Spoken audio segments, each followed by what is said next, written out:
GDP हम लोगों ने पढ़ा था डेफिनेशन, तो वो डेफिनेशन थी नॉमिनल जीडीपी की।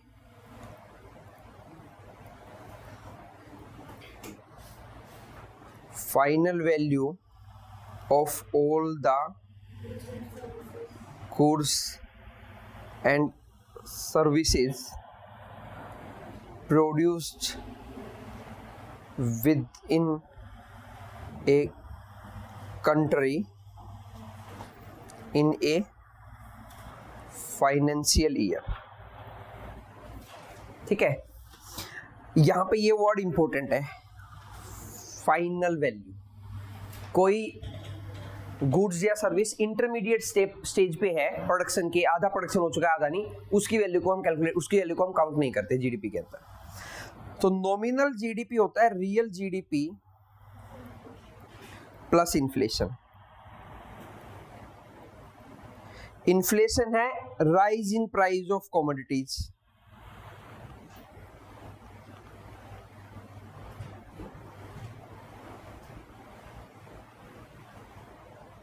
एंड सर्विसेज, वो इन्फ्लेशन है।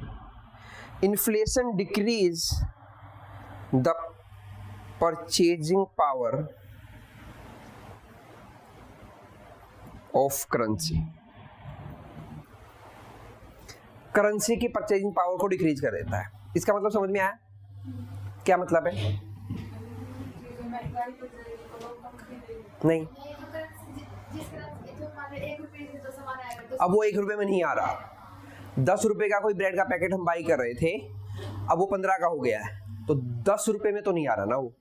तो ब्रेड तो वही है एक पैकेट, अब 15 में आ रहा है, पहले 10 में आता था। तो 15 में आने का मतलब है कि मेरी करेंसी की परचेजिंग पावर कम हो गई, क्योंकि ब्रेड तो वही खरीद रहा हूं ना मैं 15 में। तो इसको बोलते हैं परचेजिंग पावर को कम होना करेंसी। इन्फ्लेशन करेंसी की परचेजिंग पावर को डिक्रीज कर देता है। ठीक है, इन्फ्लेशन अगर मॉडरेट है,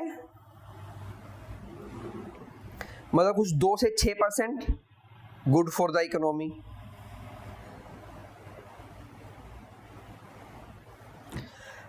अगर इन्फ्लेशन गैलोपिंग है या हाइपर है,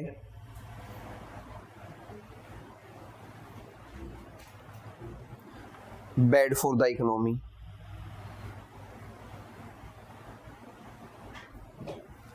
अगर बहुत ज्यादा इन्फ्लेशन हो गया है तो वो इकोनॉमी के लिए बैड है, क्योंकि परचेजिंग पावर को बहुत ज्यादा डिक्रीज कर देगा।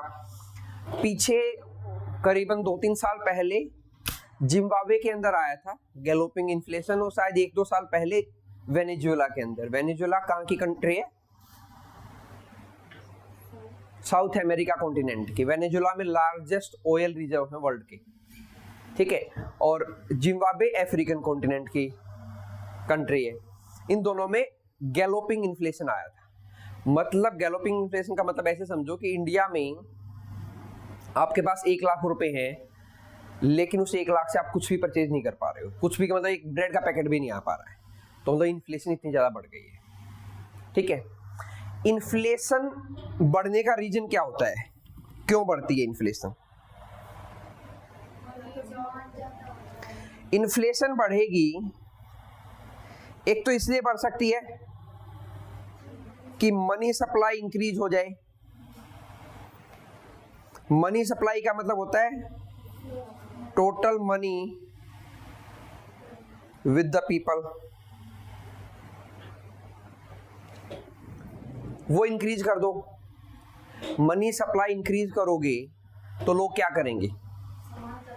खरीदेंगे, कहीं ना कहीं स्पेंड करेंगे। कुछ भी स्पेंड करेंगे तो वो डिमांड को पुल करेंगे, डिमांड को बढ़ाएंगे, किसी भी चीज की डिमांड को बढ़ाएंगे। लेकिन प्रोडक्शन उस स्पीड से नहीं बढ़ सकता। ठीक है, तो ऐसे इन्फ्लेशन को बोलते हैं डिमांड पुल इन्फ्लेशन। क्या बोलते हैं?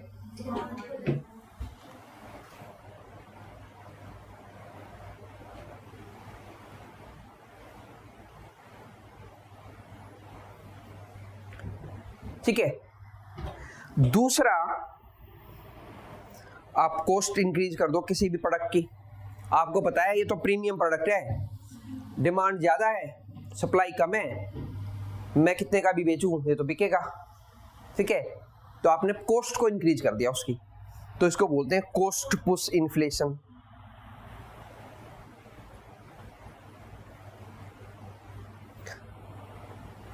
तो इन्फ्लेशन यानी महंगाई दो तरह से बढ़ सकती है, या तो डिमांड को पुल किया जाए, जब मनी सप्लाई इंक्रीज होगा मार्केट में, मनी सप्लाई का मतलब है लोगों के पास जो टोटल पैसा है वो बढ़ जाए, या फिर उसकी कॉस्ट को इंक्रीज कर दिया जाए।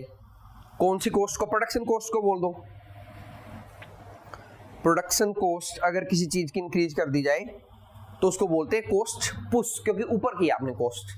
और डिमांड पुल, क्योंकि लोग खरीदना चाह रहे थे, बाई करना चाह रहे, इसलिए उसको पुल बोलते हैं। पुल इन्फ्लेशन और पुश इन्फ्लेशन, ठीक है। पुल में होगा डिमांड की वजह से और पुश में होगा कॉस्ट की वजह से। अब ये इन्फ्लेशन का डेटा कौन देता है कि महंगाई बढ़ी है, ये बताएगा कौन? कैसे पता लगेगा कि इन्फ्लेशन बढ़ गई? इन्फ्लेशन को मेजर कैसे करेंगे कि बढ़ी है कि घटी है? इन्फ्लेशन को मेजर करते हैं सीपीआई से, कंज्यूमर प्राइस इंडेक्स। इससे हम मेजर करते हैं इन्फ्लेशन को, consumer price index. Consumer price index देता है एनएसओ, जो हमने पढ़ा था। क्या है एनएसओ? स्टैटिस्टिकल ऑर्गेनाइजेशन या ऑफिस। और एनएसओ आता है मोस्पी के अंडर में, ministry of statistics and programme implementation. ये एक क्वार्टरली डाटा देते हैं कि इन्फ्लेशन बढ़ रहा है कि नहीं बढ़ रहा है। ये कैसे देते हैं? ये कंज्यूमर प्राइस इंडेक्स देंगे। इंडेक्स है तो क्या होगा? पढ़ा था हमने, क्या होता है इंडेक्स? Weighted average. क्या होगा index? Weighted average of certain commodities, ठीक है। तो ये क्या करते हैं? एक बास्केट बनाते हैं जिसके अंदर अलग अलग कमोडिटी लेते हैं, A B C D E, ऐसे कंज्यूमर जिन चीजों को फ्रिक्वेंटली बाई कर रहा है उन चीजों का एक बास्केट बनाते हैं। उस बास्केट में जो जो चीजें हैं उन आइटम का वेट सेट करते हैं पहले इस बास्केट में कितना होगा। जैसे पोटैटो, ये एग्जांपल शायद मैंने पहले भी दिया था कि पोटैटो एक कॉमन यूज का आइटम है जो मोस्ट ऑफ द हाउसेज में डेली यूज हो जाता है लगभग, ठीक है। तो उसका वेटेज ज्यादा रख दिया, 100 में से 30% वेटेज रख दिया उसका, ठीक है। एक आइटम उन्होंने ले लिया पनीर, उसका वेटेज उन्होंने 10% रखा, क्योंकि वो थोड़ा सा प्रीमियम आइटम है, उन्हें लगा कि इतना ज्यादा कंज्यूमर को इफेक्ट नहीं पड़ता होगा, तो उनका वेट ले लिया। प्लस में उनका प्राइस आज क्या है, ठीक है, और एक फॉर्मूला बना लिया। एनएसओ एक महीने बाद का प्राइस, उसके एक महीने बाद का प्राइस, उसके एक महीने बाद का प्राइस में क्या चेंज आ रहा है उन कम्युनिटी के, उसको उस डेटा में फीड करता जाएगा। लेकिन वेट सेम रहेगा क्योंकि वेट तो उन्होंने पहले ही फिक्स कर दिया है। और हर बार एक डाटा आता जाएगा सीपीआई का कि कंज्यूमर प्राइस इंडेक्स बढ़ रहा है या घट रहा है। अगर कंज्यूमर प्राइस इंडेक्स बढ़ रहा है तो दैट मीन्स इन्फ्लेशन बढ़ रही है। अब कंज्यूमर प्राइस इंडेक्स कितना बढ़ रहा है वो डिपेंड करेगा कि इन्फ्लेशन कितनी ज्यादा बढ़ रही है। क्लियर? तो इन्फ्लेशन का हमें यहां से पता लगता है। अब इन्फ्लेशन को कंट्रोल करने का काम है इंडिया में गवर्नमेंट का। गवर्नमेंट ऑफ इंडिया को कंट्रोल करना है इन्फ्लेशन। क्यों? क्योंकि सोशलिस्ट गवर्नमेंट है तो उसको करना पड़ेगा। सोशलिस्ट गवर्नमेंट का काम होता है वेलफेयर ऑफ द पीपल, तो लोगों की भलाई के लिए अगर बहुत ज्यादा इन्फ्लेशन है तो उनको कंट्रोल करना पड़ता है। और गवर्नमेंट ने टारगेट रखा हुआ है इन्फ्लेशन का 4 ± 2%, कि 4 से 2 प्लस 2 या प्लस माइनस 2% इन्फ्लेशन रखना है, मतलब इन्फ्लेशन कम से कम 2% होना चाहिए, ज्यादा से ज्यादा 6% होना चाहिए। ठीक है, इन्फ्लेशन कंट्रोल करने का काम गवर्नमेंट ने दे रखा है आरबीआई को, रिजर्व बैंक ऑफ इंडिया, कि भी आप लोग कंट्रोल करो आरबीआई को। आरबीआई कैसे कंट्रोल करता है? अभी हमने पढ़ा था इन्फ्लेशन बढ़ता कैसे है, मनी सप्लाई जब बढ़ जाता है तो इन्फ्लेशन बढ़ेगा। तो आरबीआई डायरेक्टली इनडायरेक्टली कंट्रोल करता है मनी सप्लाई को।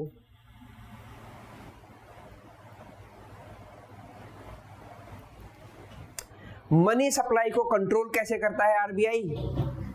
उसके लिए आरबीआई के पास एक कमेटी है जिसका नाम है एमपीसी, मॉनेटरी पॉलिसी कमेटी। ठीक है, ये एमपीसी कंट्रोल करेगी कि इन्फ्लेशन कितना होगा कितना नहीं होगा। एमपीसी के अंदर 6 मेंबर होते हैं।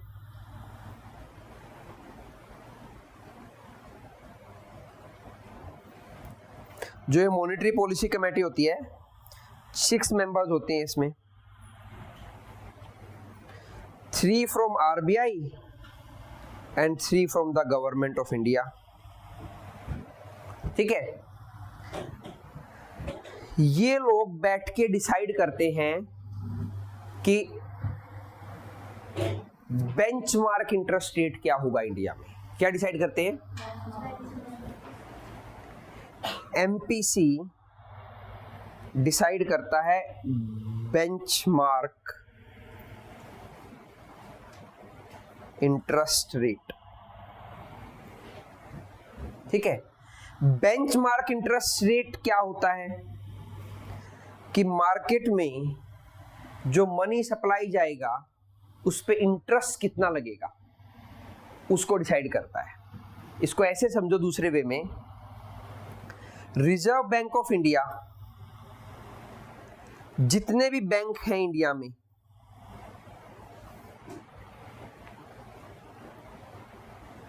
कमर्शियल बैंक, उनको शॉर्ट टर्म लेंडिंग करता है, पैसा देता है। ठीक है, और ये जो पैसा देता है तो ऑब्वियस फ्री में तो नहीं देगा, इंटरेस्ट पे देगा, तो उसको बोलते हैं repo rate. Repo rate is a rate at which RBI lend money to the commercial banks for short time, थोड़े टाइम के लिए।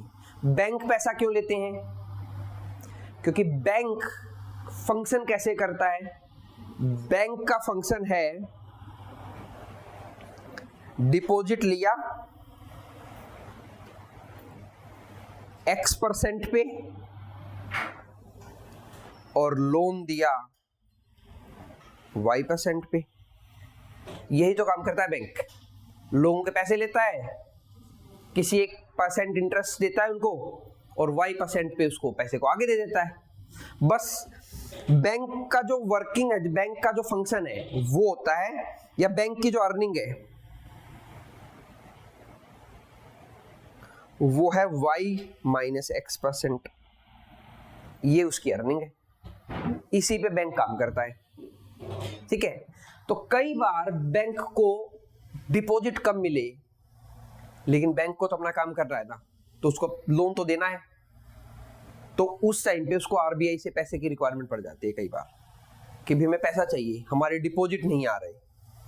ठीक है, लोग डिपॉजिट कर ही नहीं रहे हैं, और अभी ये डिपॉजिट रेट बहुत कम है फिलहाल, मुश्किल से 2.5-3% का इंटरेस्ट रेट मिलता है बैंक में डिपॉजिट करते हो तो, क्योंकि गवर्नमेंट चाहती नहीं कि लोग डिपॉजिट करें, गवर्नमेंट चाहती है लोग स्पेंड करें। ठीक है, स्पेंड करें लोग, तो इसलिए गवर्नमेंट इस डिपॉजिट रेट को कम कर देती है। बैंक को तो बेनिफिट होगा, क्योंकि जितना X कम होगा और Y बढ़ेगा, बैंक का प्रॉफिट उतना ही ज्यादा बढ़ेगा। तो वो आरबीआई से ले लेगा, ठीक है, तो वो आरबीआई से ले लेगा। लेकिन आरबीआई से कैसे लेगा? रेपो रेट के थ्रू। अब ये रेपो रेट डिसाइड करेगी कि मार्केट में मनी सप्लाई कितना होगा। अगर ये रेपो रेट कम है तो बैंक पैसा लेंगे, क्योंकि उनको तो आगे लोन देना है, ठीक है। जितना कम होगा बैंक उतना ही ज्यादा पैसा लेंगे आरबीआई से। लेकिन आरबीआई ऐसा थोड़ा कि बैंक को ऐसे ही पैसा दे देगा, उसको भी तो कुछ चाहिए। तो इन रिटर्न बैंक उसको देते हैं गवर्नमेंट सिक्योरिटीज, और गवर्नमेंट सिक्योरिटीज के बदले आरबीआई इनको दे देता है मनी, पैसा, ठीक है। Government securities type of bond होते हैं। एक पेपर पे लिखा होता है कि इतने लाख करोड़ या इतने रुपए का ये बॉन्ड है, और जिसके पास भी ये होगा इतने % इंटरेस्ट पे इतने टाइम के बाद गवर्नमेंट ऑफ इंडिया से वो ले ले इसको, ठीक है। बॉन्ड पे होते हैं वो एक तरह के, ठीक है। बियरर इंस्ट्रूमेंट बोलते हैं उनको। तो जिसके पास है उसी का है, ठीक है। तो बैंक गवर्नमेंट सिक्योरिटी रखेंगे और पैसा उठा लेंगे, मतलब ये उनकी सिक्योरिटी है, कोलेटरल रख दिया उन्होंने बैंक्स ने। रेपो रेट पे बैंक आरबीआई उनको रेपो रेट पे पैसा दे देगा। रेपो का मतलब होता है रीपरचेजिंग ऑप्शन,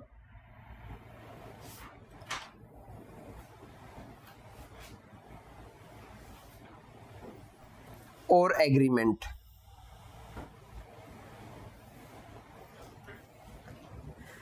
आरबीआई बोलता है कि मैंने सिक्योरिटीज तो ले लिया आपसे, लेकिन हमारा एक रीपरचेजिंग ऑप्शन है और एग्रीमेंट है कि जब मैं ये सिक्योरिटी आपको वापस दूंगा आप पैसे दे दोगे मुझे, जितने भी पैसे आपने लिए विद इंटरेस्ट, ठीक है। तो इंडिया में ये रेपो रेट ही बेंचमार्क इंटरेस्ट रेट है। ये बेंचमार्क इंटरेस्ट रेट हर एक कंट्री में अलग अलग होती है। इंडिया में बेंचमार्क इंटरेस्ट रेट है रेपो रेट। ये रेपो रेट क्या है वो मैंने बता दिया। रेपो रेट को डिसाइड करती है एमपीसी। ये एमपीसी किसको डिसाइड कर रही है? रेपो रेट को, रीपरचेजिंग ऑप्शन रेट को डिसाइड कर रही है। क्यों करती है? अगर सीपीआई का डेटा आया 2% से कम, इज लेस देन 2%, एग्जाम्पल ले लेते हैं, लेकिन गवर्नमेंट तो चाहती है कि इन्फ्लेशन 2% तो रहना चाहिए। क्यों? क्योंकि इन्फ्लेशन कम होगा तो ग्रोथ नहीं होगी, गवर्नमेंट को ग्रोथ भी चाहिए। ग्रोथ नहीं होगा तो एम्प्लॉयमेंट नहीं मिलेगा, लोगों को नए काम धंधे स्टार्ट नहीं होंगे, ठीक है। अगर ये आया 2% से नीचे तो monetary policy committee repo rate के ऊपर अकोमोडेटिव स्टांस लेगी। अकोमोडेटिव स्टांस का मतलब होता है it will decrease repo rate. Repo rate decrease होगी तो क्या होगा? होगा क्या? कम होगा इंटरेस्ट रेट, तो क्या होगा? बैंक ज्यादा पैसे लेंगे, क्योंकि उनका मार्जिन बढ़ेगा ना, लोग को तो उतने पे दे रहे हैं, उनका मार्जिन बढ़ेगा। तो बैंक ज्यादा पैसे लेंगे तो क्या होगा? मार्केट में मनी सप्लाई इंक्रीज होगी। मनी सप्लाई विल इंक्रीज, और मनी सप्लाई इंक्रीज होगी तो क्या होगा? इन्फ्लेशन बढ़ जाएगा।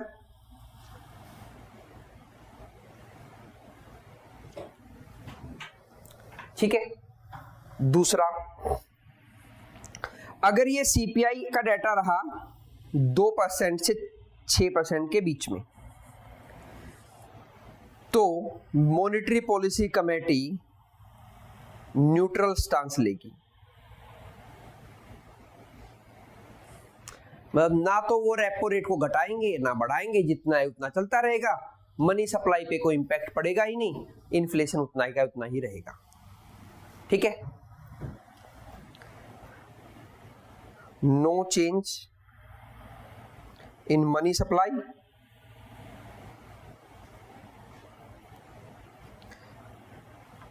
No change in inflation. थोड़ा बहुत चेंज होगा, उसको हम नेग्लेक्ट कर रहे हैं कि ऐसा कोई खास चेंज नहीं आएगा, ठीक है। लेकिन अगर ये इन्फ्लेशन मिला 10%,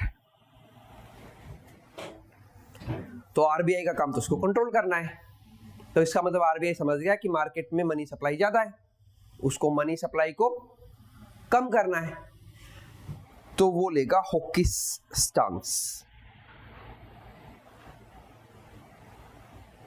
या ऐसे बोलो कि एमपीसी लेगी हॉकिस स्टांस। मतलब it will increase the repo rate. Repo rate increase होगा तो क्या होगा, मनी सप्लाई डिक्रीज हो जाएगा मार्केट में और इन्फ्लेशन कंट्रोल में आ जाएगा, इन्फ्लेशन विल डिक्रीज।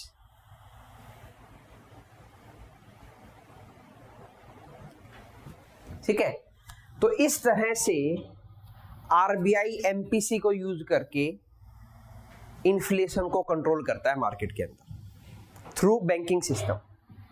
ठीक है, एमपीसी में मैंने बताया आपको 6 मेंबर होते हैं, हर एक मेंबर का एक वोट होता है, 3 मेंबर तो आरबीआई के और 3 मेंबर गवर्नमेंट के। ठीक है, लेकिन जो इस एमपीसी का हेड होता है, एमपीसी 6 मेंबर्स स्टैट्यूटरी बॉडी है,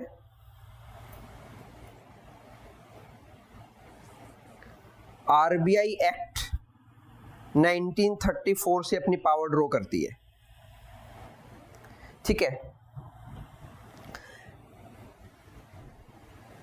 उर्जित पटेल कमेटी बनी थी जिसने एमपीसी को रिकमेंड किया था कि एमपीसी नाम की कोई चीज होनी चाहिए इन्फ्लेशन को कंट्रोल करने के लिए। ठीक है, ये सारी चीज इंपॉर्टेंट है एग्जाम पॉइंट ऑफ व्यू से, जो मैंने सारा समझाया आपको। ठीक है, इकोनॉमिक्स में मतलब है टॉपिक तो वैसे देखा जाए तो इकोनॉमिक्स का है, लेकिन हम इसको इंडियन जीडीपी के कॉन्टेक्स्ट में पढ़ रहे हैं, तो पैसेज समझ में आएगा पढ़ के आपको फिर कि क्या हो रहा है क्या नहीं हो रहा है। ठीक है, तो उर्जित पटेल कमेटी ने इसको दिया था। कास्ट इसका चेयरमैन होता है गवर्नर ऑफ आरबीआई।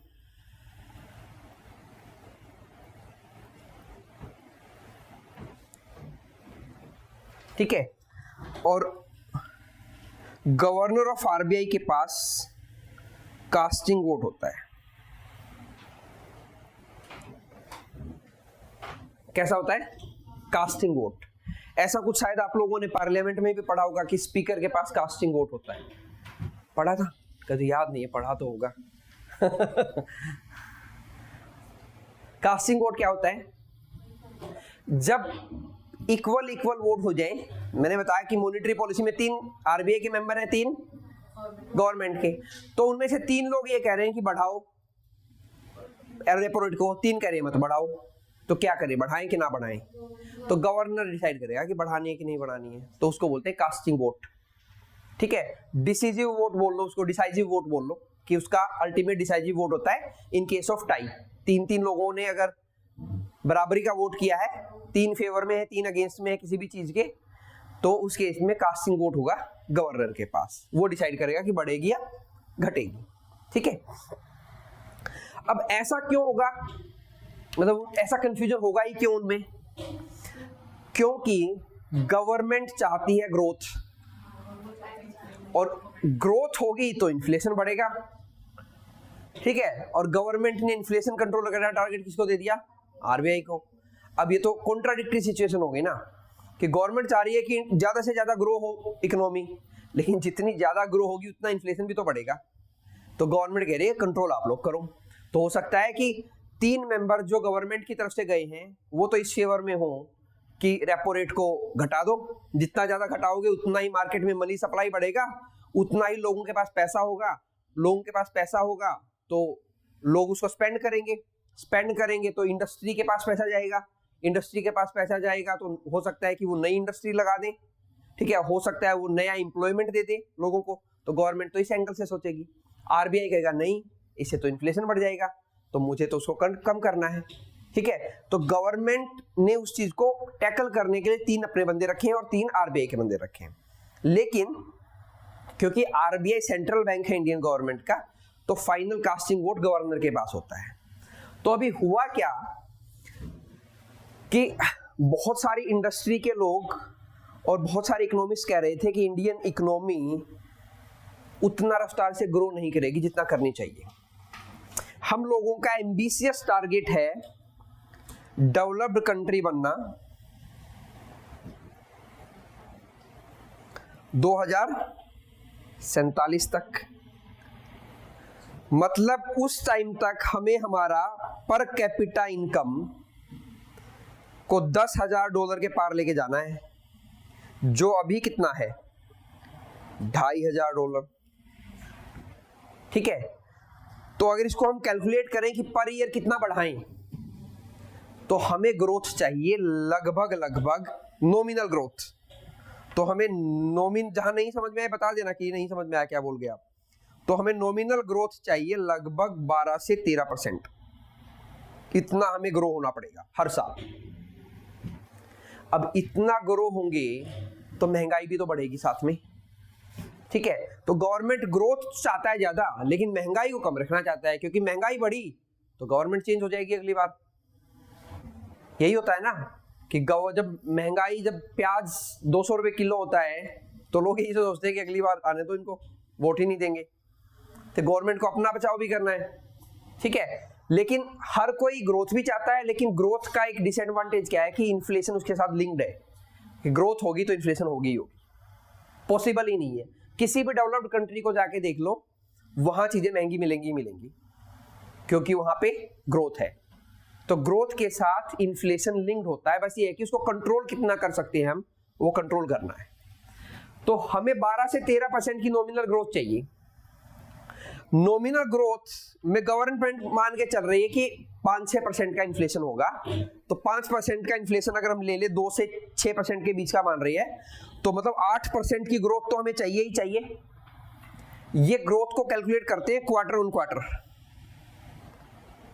क्वार्टर क्या होता है?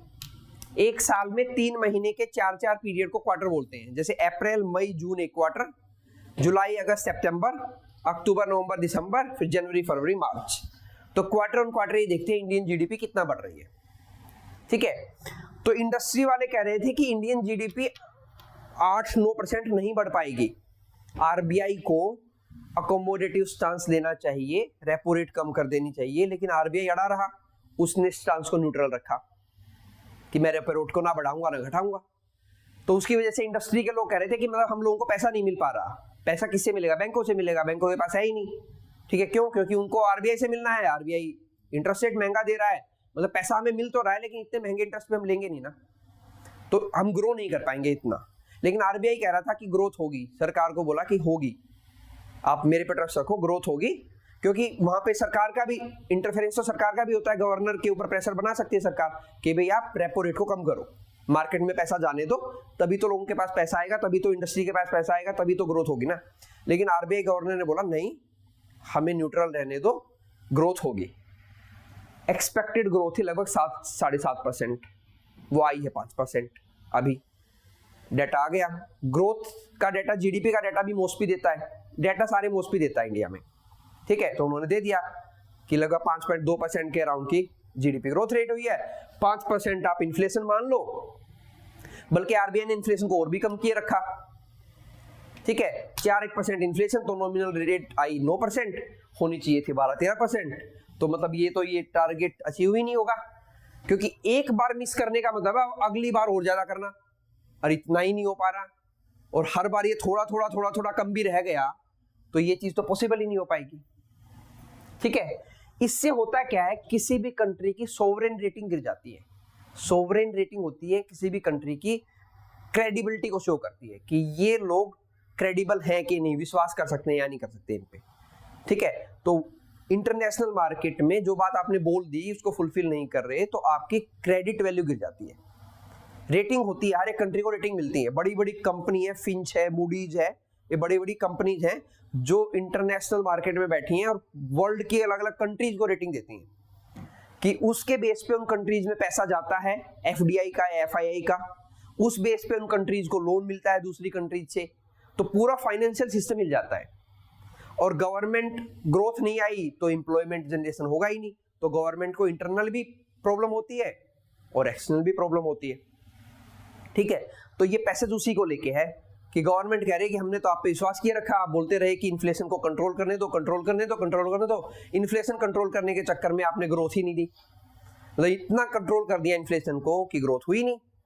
आपको स्टांस लेना चाहिए था अकोमोडेटिव, जो कि इंडस्ट्री के लोग कह भी रहे थे, लेकिन आप लोग ओवर एंथुजियास्टिक थे कि नहीं होगी ग्रोथ रेट, सब कुछ सही चल रहा है, और आपने क्या कर दिया,